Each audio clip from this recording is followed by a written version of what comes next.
안녕하세요. 저는 2020학년도 인하대학교 생명공학과에 합격한 김혜민입니다. 편입을 하기 전 대학교에 다녔었고 대학교에서 배웠던 전공도 제 적성에 맞아 성적도 상위권이었어요.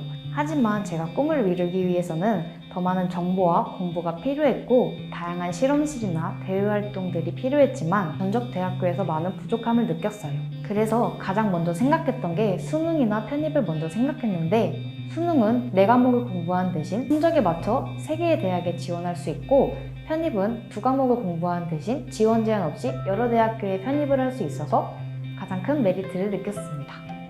그리고 가장 큰 장점은 1학년이 아닌 3학년으로 입학할 수 있다는 장점에서 시간을 가장 절약할 수 있었고 그로 인해 저는 편입을 준비하게 됐습니다. 3월달부터 편입을 준비하기 시작했고 영어에 대한 감이 많이 부족해서 3월달에서 5월달에는 영어의 어휘와 문법을 주로 공부를 하기 시작했습니다. 그리고 6월달 때부터 독해에 손을 대기 시작하면서 한 문장 한 문장을 제가 한글로 직접 써서 답지와 비교를 해봤을 때 이 문장은 어떻게 해석을 하면 좋을까? 이 문장은 어떻게 이해를 하면 좋을까? 제가 비교를 해봤고 영어에 대한 해석 방법과 이해의 틀을 제가 만들었습니다. 그리고 수학은 고등학교 때 제가 이과였기 때문에 개념을 알고 있었지만 자주 사용하지 않아서 잊어버리게 된 경우가 많더라고요. 그래서 제가 3월달 때부터 미적분학을 다시 시작하면서 잊어버리게 된 개념을 다시 잡는다는 식으로 공부를 진행하였습니다. 다분수와 선형대수와 같은 새로운 개념들을 배우면 배울수록 이전에 배웠던 개념들을 까먹을 수 있는데 이때 수업이 끝난 직후 바로 정리를 해서 내 것으로 만드는 것이 가장 중요하다고 생각합니다.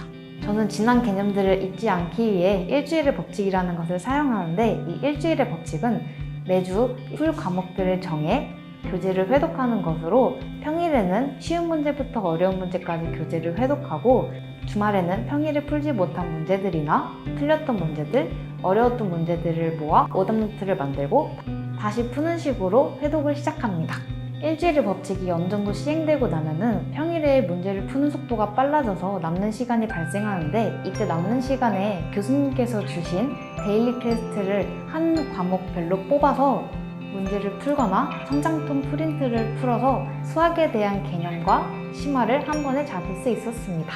편입을 하기 전에 제가 전적대에 대해서 좀 자신감이 많이 없었는데 누군가 어디 학교 다니냐라고 물어보시면 전 대답을 좀 회피해서 약간 지역 이름을 말하거나 이렇게 대충 둘러대는 식으로 넘겼는데 이제 편입하고 나니까 제가 먼저 그냥 스스로 막 인하대학교 다녀요 라고 얘기를 먼저 꺼내고 막 공부 열심히 했네 라고 칭찬을 해주시면 그때 정말 뿌듯했던 것 같아요. 수원 캠퍼스에는 자연개발 프로그램이 준비되어 있기 때문에 그냥 편입을 공부하는 것이 아니라 영어, 수학을 어떻게 공부를 해야 되고 어떻게 시간을 분배해야 될지 정해져 있기 때문에 그런 고민할 시간을 줄여주고 그 시간 동안 공부에 집중을 할 수 있도록 도와주는 것 같습니다.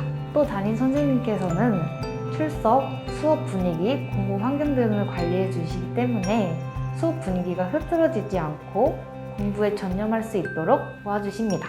그리고 가장 좋았던 점은 교수님께서 수업에 대한 부족한 내용은 없는지 학생들의 의견을 수렴해서 특강으로 만들어서 부족한 부분을 채워주시고 하반기에는 대학별 특강을 만들어 주셔서 대학마다 시험 문제와 시간 배분하는 법을 알려주셔서 직접 시험장에 갔을 때 비슷한 문제가 나와 답을 빠르게 찍고 넘어가는 경우가 있어서 좋았습니다. 꿈을 향해 도약하라 김영편입 수원캠퍼스 화이팅!